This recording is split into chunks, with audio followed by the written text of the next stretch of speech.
요한복음서 강해 66번째 시간을 갖겠습니다. 오늘 말씀의 제목은 담대하여 이기라입니다. 지난주 수요 예배 강해 설교 말씀의 제목이 기쁨이 충만하리니 였습니다. 성령의 역사를 따라 살아가는 그 신자들에게 찾아오는 현실은 그 성공과 부요가 아니라 오히려 근심과 염려였다는 것을 우리가 확인을 했습니다. 그럼에도 불구하고 이 근심과 염려를 이기도록 하는 것은 우리 안에 내주해 계신 성령님, 그 성령님이 우리를 이끌어 가기 때문에 결국은 승리하는 것입니다. 그러면 그 성령이 우리에게 오셔서 어떻게 하시는가? 지난주에 살핀 바와 같이 어떤 그 인간적인 능력과 그 에너지를 주는 것이 아니라 위로부터 오는 신령한 기쁨을 주십니다. 어떤 기쁨입니까? 소멸되지 않는 영적 기쁨을 주십니다. 이 기쁨이 신자 안에 충만할 때 현실을 넘게 되고 또 현실을 이기게 되는 것입니다. 우리가 이 내용을 지난주 강해 말씀을 통해서 확인했습니다. 자, 금주는 그 연장선상에서 그 말씀을 좀 보도록 하겠습니다. 진리의 성령이 우리 안에 내주하시고 또 신자의 삶을 이끌어 가실 때 성령님이 우리에게 주는 메시지가 무엇인가 라고 하는 것입니다. 오늘 밤은 이 내용으로 강해 말씀을 함께 나누도록 하겠습니다. 먼저 여러분에게 질문을 좀 하나 드리겠습니다. 예수를 믿으면 이 세상을 사는데 현실적인 도움이 됩니까? 안 됩니까? 가만히 생각해 보면, 또 영적인 차원에서 생각해 보면 현실적인 도움이 별로 되지 않습니다. 오히려 시간을 내야 하고 또 물질도 들여야 하고 또 삶의 많은 부분을 헌신해야 합니다. 그럼에도 불구하고 우리는 그 손해보는 자리, 곧 신앙의 자리로 갑니다. 그 이유가 무엇입니까? 신자는 육적인 것으로만 살 수 없기 때문에 그렇습니다. 육의 것으로만 만족되지 않기에 우리의 영혼이 영원한 것을 추구하고 있기에 그런 것입니다. 그러므로 예수를 믿는다라고 하는 것이 무엇인가 하면 물질적인 세계에서 영적인 세계로의 눈이 띄어져 그 영안을 여는 것입니다. 영적이라고 하는 것은 지금 눈에 보이고 만져지는 현실적인 일들이 헛된 것으로 여겨지고 하나님의 약속만 진리이고 그 하나님의 약속 안에 담겨있는 말씀이 그대로 이루어질 것을 믿는 것을 말하는 것입니다.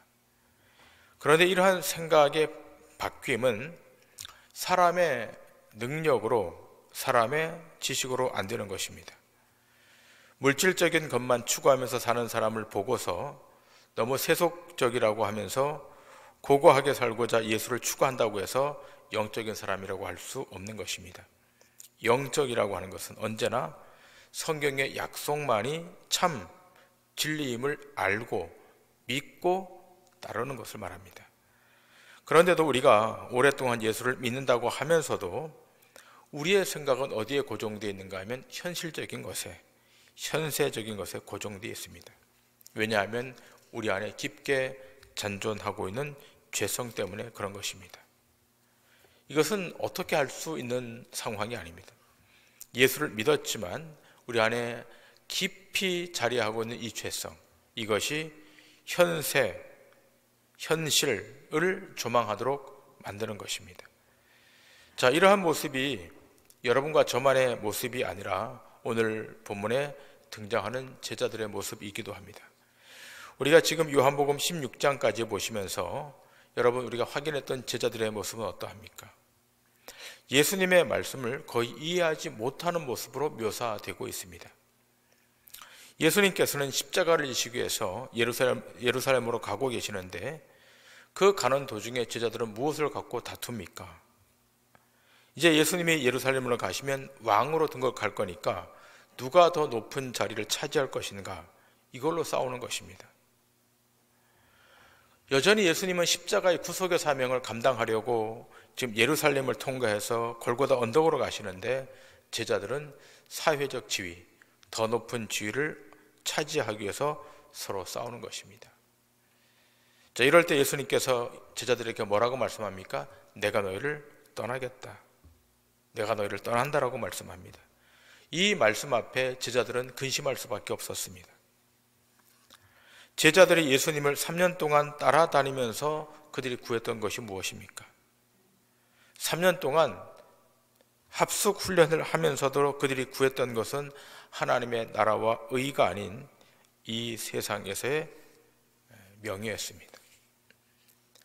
예수님을 믿는다고 하면서도 예수님이 구했던 것을 구하지 않고 자기들의 정욕에 기인한 것을 구했던 것입니다. 자, 오늘 본문 22절, 23절, 24절은 이렇게 증거합니다. 지금은 너희가 근심하나 내가 다시 너희를 보리니 너희 마음이 기쁠 것이요 너희 기쁨을 빼앗을 자가 없으리라. 그날에는 너희가 아무것도 내게 묻지 아니하리라. 내가 진실로 너희에게 이르노니 너희가 무엇이든지 아버지께 구하는 것을 내 이름으로 주시리라. 지금까지는 너희가 내 이름으로 아무것도 구하지 아니하였으나 구하라. 그리하면 받으리니 너희 기쁨이 충만하리라. 자, 지금 우리 주님이 근심이 변하여 기쁨이 될 것을 말씀하십니다. 근심하는 일들이 사라지고 기뻐하는 일들이 마구마구 생긴다, 그런 뜻이 아니라 주님으로 인한, 예수 그리스도로 인한 그러한 근심이 오히려 기쁨으로 변한다는 뜻인 것입니다. 자, 23절을 보시면 이렇게 말씀되어 있지 않습니까? 그날에 너희가 아무것도 내게 묻지 아니하리라. 자, 지금 개정개혁 성경에는 그 각주가 달려있지 않지만 이전 성경에 보면 거기 숫자 1이라고는 각주가 달려 있었습니다. 어떤 성경은 그렇게 기록된 각주가 달려있는 성경이 있고 또 어떤 성경은 없는 성경이 있는데요. 자, 이렇게 각주로 표기된 이 표시는 아래와 같이 번역될 수 있다라고 하는 표시인데요. 그렇게 기술되어 있습니다. 혹 구하지 아니하리라 라고 되어 있습니다. 무슨 말입니까? 근심이 기쁨이 되는 그러한 날이 이르면 구하지 아니할 것이다 라는 말입니다. 묻지 아니한다라가 아니라 구하지 않는다라는 말입니다. 자, 그런데 24절에 어떻게 기록되어 있습니까? 자, 24절 말씀, 지금까지는 너희가 내 이름으로 아무것도 구하지 아니하였으나 구하라. 그리하면 받으리니 너희 기쁨이 충만하리라. 자, 이 성경을 번역할 때 헬라어 원문을 각 나라 말로 번역할 때 23절에서는 구하지 아니하시리라 이렇게 되어 있지만 24절에는 구하라 이렇게 되어 있지 않습니까? 그러니까 이렇게 충돌이 일어난 것처럼 보일 것 같아서 이렇게 각주를 달아놓아서 논란을 없애는 것입니다. 자, 그러니까 23절과 24절은 충돌이 아니라 사실은 같은 내용입니다. 정리하자면 구하라는 것입니다. 이제는 구하라는 것입니다. 무엇을 구해야 하는가 하면 너희가 과거에는 너희 정욕을 위한 것을 구했다면 이제부터는 주님이 원하는 것을 구하라는 것입니다. 제자들이 지금까지 구했던 것들은 현세적인 것들이었습니다. 그러나 그날에는 그것이 아니라 영적인 것을 구하게 된다는 말씀입니다. 그런데 지금 현재 이 제자들은 이 말을 온전히 인지하지 못하고 있습니다. 알아듣는 것 같은데 알아듣질 못하고 있습니다. 왜 인지하지 못하는 것입니까? 하나님의 때, 하나님의 시간이 그들에게 도달하지 않았기 때문입니다. 오늘 본문 25절 이하입니다. 이것을 비유로 너희에게 일렀거니와 때가 이르면 다시는 비유로 너희에게 이르지 않고 아버지에 대한 것을 밝히 이루리라. 그날에 너희가 내 이름으로 구할 것이요 내가 너희를 위하여 아버지께 구하겠다 하는 말이 아니니 이는 너희가 나를 사랑하고 또 내가 아버지께로부터 온 줄 믿었으므로 아버지께서 친히 너희를 사랑하심이라. 내가 아버지에게서 나와 세상에 왔고 다시 세상을 떠나 아버지께로 가노라 하시니 제자들이 말하되 지금은 밝히 말씀하시고 아무 비유로도 하지 아니하시니 우리가 지금에야 주께서 모든 것을 아시고 또 사람의 물음을 기다리지 않는 줄 아나이다. 이로써 하나님께로부터 나오심을 우리가 믿사옵나이다.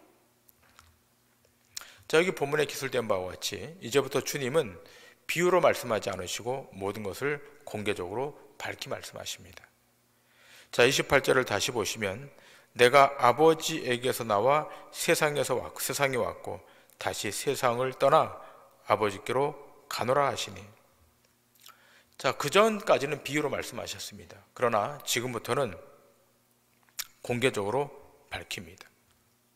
내가 아버지에게서 나와 세상에 왔고 다시 세상을 떠나 아버지 성부께 간다라고 공개적으로 밝힙니다. 이렇게 밝히니까 제자들이 이제 알아듣고 믿게 되었다고 오늘 본문은 기술하고 있습니다. 자, 그런데 여러분, 참 아이러니한 것은 우리 주님이 성부 하나님께로 가시고 이제 제자들이 흩어지지 않겠습니까? 자, 32절에 보라 너희가 각각 제 곳으로 흩어지고 나를 혼자 둘 때가 오니 벌써 왔도다. 여러분, 지금 이 말씀은 이제 너희가 믿느냐? 그렇다, 참 훌륭하다, 3년 동안 가르친 보람이 이제서야 나타난다, 그런 의미가 아닙니다. 반대 의미입니다. 이제 믿느냐? 그러나 너희가 다 나를 두고서 도망할 것이다, 그런 말씀입니다. 제자들이 이 말을 들었을 때 커다란 충격이었을 것입니다. 우리 주님이 부활 승천하셔서 하나님께로 가시면, 성부께로 가시면 제자들의 형국이 어떤 형국인가 하면 다 나를 두고 도망할 것이라고 주님이 말씀하고 있는 겁니다. 여러분, 우리가 어떤 대단한 결단을 하고 대단한 의지를 세워서 정말 나는 변함이 없겠다라고 결심하고 또 결심해도 순간 돌아설 수 있는 것이 신자인 것입니다. 이것이 우리들의 모습이자 동시에 오늘 본문에 등장하고 있는 제자들의 모습입니다. 여러분, 예수님을 끝까지 믿는 것, 세상에 동화되지 않고 세상에 협치하지 않고 예수를 끝까지 믿어가는 것은 개인이 갖고 있는 실력으로 가능하지 않는 것입니다. 제자들은 절대로 예수님 곁을 떠나지 않는다고 했지만 십자가의 주님이 못 박히시자 그 앞에 도망가지 않은 사람이 누가 있습니까? 한 명도 예외 없이 다 그 자를 떠났습니다. 자, 이렇게 도망간 제자들에게 우리 주님이 부활하셔서 다시 찾아오셨습니다. 자, 그렇다면 부활하신 주님이 찾아왔으니까 제자들이 물불 안 가리고 이제는 주님을 위해 살겠습니다라고 결단해야 되지 않겠습니까? 정말 그랬습니까? 아닙니다. 여전히 제자들의 관심사는 이제 주님이 죽었다가 부활하셨으니까 이 부활의 능력을 갖고 이 세상을 통치할 때가 왔다. 그들의 관심사는 여전히 세속에 관심이 있었습니다. 그 말씀이 어디에 기록되어 있는가 하면 사도행전 1장 6절과 7절에 기록되어 있습니다. 그들이 모였을 때 예수께 여쭈어 이르되 주께서 이스라엘 나라를 회복하심이 이때니까 하니 이르시되 때와 시기는 아버지께서 자기의 권한에 두셨으니 너희가 알 바가 아니요. 여러분이 아시다시피 우리 주님이 부활 후에 40일 동안 지상에 계셨습니다. 그리고 일단의 성도들에게, 제자들에게 찾아가셨습니다. 직접 나타나셨습니다. 자, 이렇게 제자들이 모여있는 그 자리에 주님이 나타나셨는데 제자들이 뭐라고 묻습니까? 주께서 이스라엘을 회복하심이 이때니까. 제자들의 관심사는 어디 있는가 하면 로마로부터 해방되어서 이스라엘의 주권을 회복할 때가 이때입니까? 라고 묻는 거예요. 제자들이 3년 동안이나 우리 주님을 따라다니면서 꿈꿔왔던 그 비전, 그 꿈의 성취가 지금이냐고 묻는 거예요. 모든 이스라엘 백성들이 고대했던 로마로부터의 독립, 이스라엘의 회복, 이것은 바리새파나 사두개파나 에세네파나 어느 종파나 갈릴 것 없이 그들의 동일한 소망이었던 로마로부터의 회복, 독립, 그때가 지금입니까? 라고 우리 주님께 묻는 거예요. 만일 그렇게만 되면 우리 주님이 왕으로 통치하시기 때문에 자신들이 한자리 할 수 있다고 생각했던 것입니다. 우리 주님이 로마의 세력을 물리치시고 이 전 세계를 통치할, 전 대륙을 통치할 왕으로 등극할 것을 그들은 기다렸던 것입니다. 그러나 우리 주님의 대답은 무엇입니까? 7절에 말씀하고 있지 않습니까? 이르시되 때와 시기는 아버지께서 자기의 권한에 두셨으니 너희의 알 바가 아니요. 지금 우리 주님이 제자들에게 찬물을 끼얹고 있습니다. 3년 동안 이 한날을 기다리면서 따라왔는데 비록 십자가 앞에서는 도망은 갔지만 부활하신 예수님이 다시 찾아오셨으니까 지금이 이스라엘이 회복될 때가 아닌가. 그러나 예수님은 단번에 그들의 말을 자릅니다. 너희가 알 바가 아니다. 때와 시기는 아버지께서 자기 권한에 두셨으니 너희 알 바가 아니다 라고 말합니다. 그러면서 이렇게 말씀하지 않습니까? 오직 성령이 임하시면 너희는 내 증인이 될 것이다. 전혀 다른 말씀을 하십니다. 하나님의 성령이 너희에게 임하시면 너희가 증인이 될 것이다. 우리는 여기서 제자의 정체성, 신자의 정체성을 확인하게 됩니다. 여러분, 제자가 누굽니까? 주님께서 일하시는 것이 어떠한 것인가를 보여주는 자, 그것을 증언하는 자, 그가 제자입니다. 지금까지의 제자들은 증인으로 존재했던 것이 아니라 주님을 따라다니는, 팔로우하는 자들로 있었던 거예요. 그냥 따라다니는 거예요. 증인으로 존재했던 것이 아니라 그냥 따라다니는 자였습니다. 신자는 증인이지 따라가는 자가 아닙니다.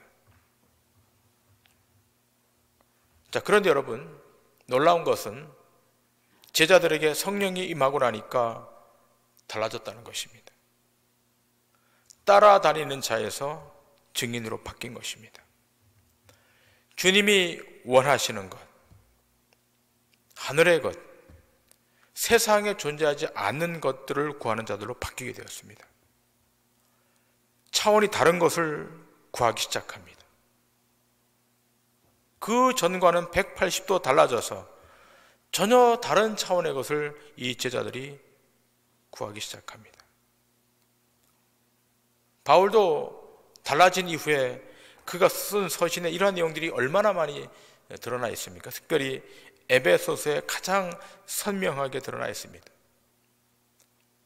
바뀌게 될 때 구해야 될 것, 그의 인생에 주의 성령이 오셔서 그 인생을 바꾸게 할 때 구해야 될 것이 무엇인가? 에베소서 1장 16절 이하에 이렇게 바울은 기술합니다. 내가 기도할 때 기억하며 너희로 말미암아 감사하기를 그치지 아니하고 우리 주 예수 그리스도의 하나님 영광의 아버지께서 지혜와 계시의 영을 너희에게 주사 하나님을 알게 하시고 너희 마음의 눈을 밝히사 그의 부르심의 소망이 무엇이며 성도 안에서 그 기업의 영광의 풍성함이 무엇이며 그의 힘의 위력으로 역사하심을 따라 믿는 우리에게 베푸신 능력의 지극히 크심이 어떠한 것을 너희로 알게 하시기를 구하노라.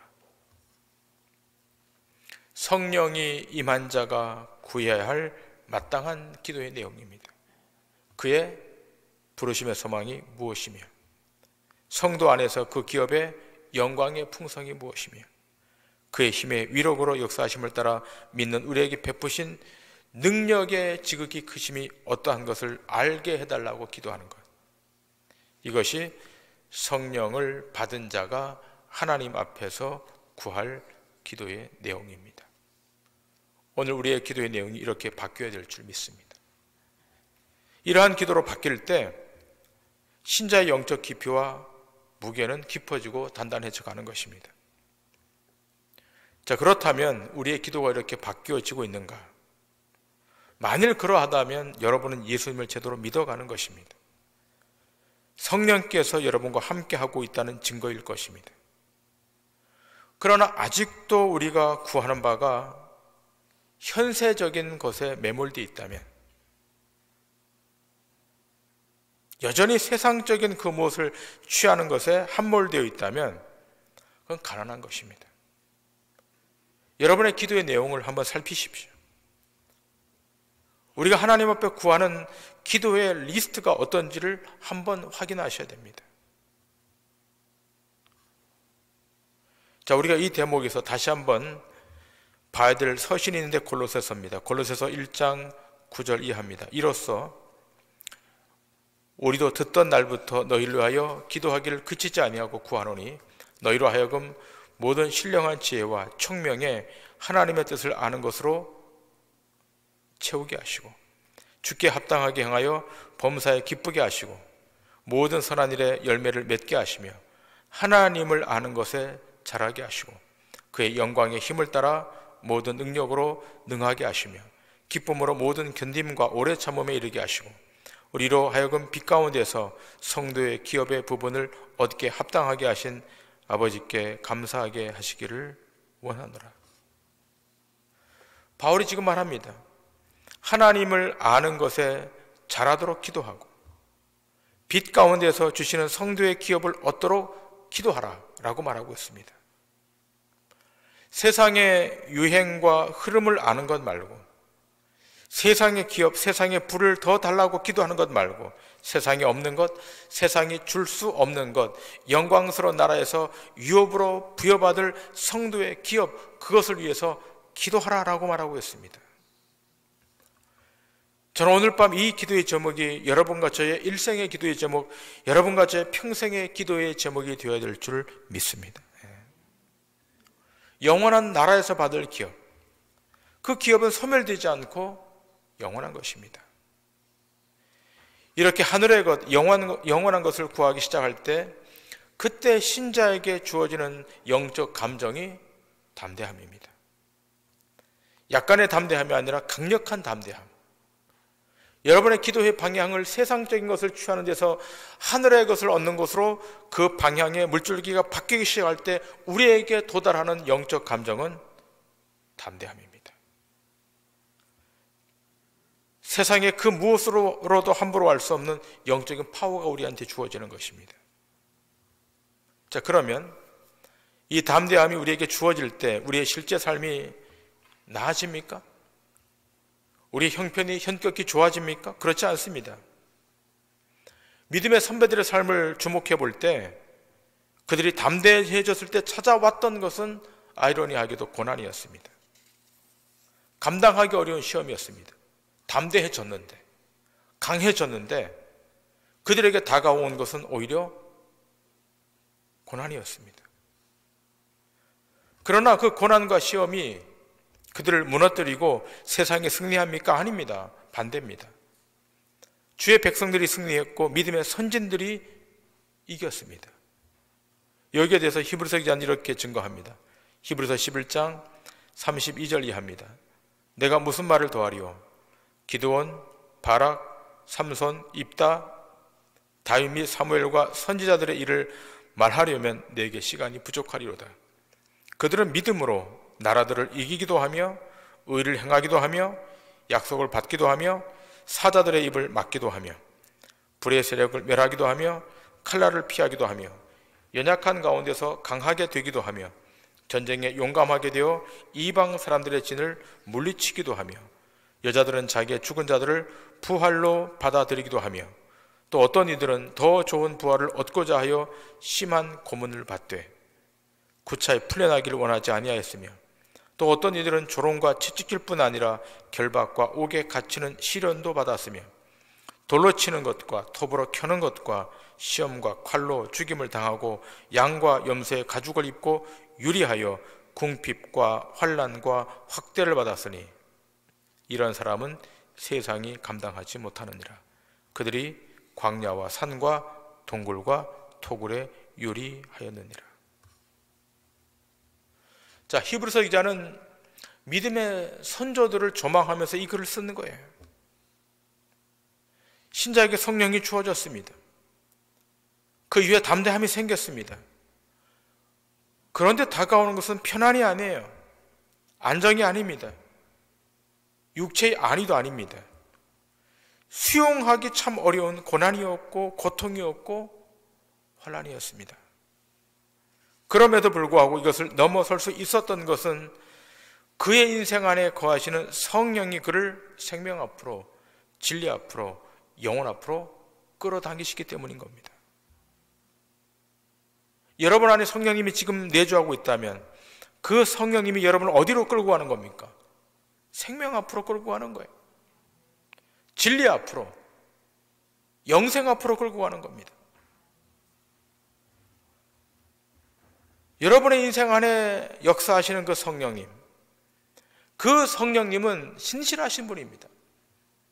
단 한 번도 변개하지 않으십니다. 여러분의 삶의 절망 앞에 직면해 있을지라도,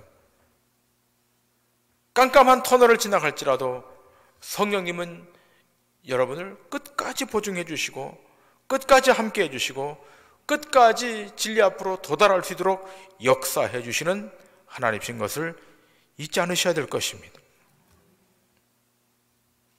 그 성령의 능력을 힘입어 앞으로 나아갈 때 세상을 넘게 될 것이고, 사단을 이기게 될 것이고, 하나님의 거룩한 영광을 세상 앞에 나타나게 될 줄 믿습니다.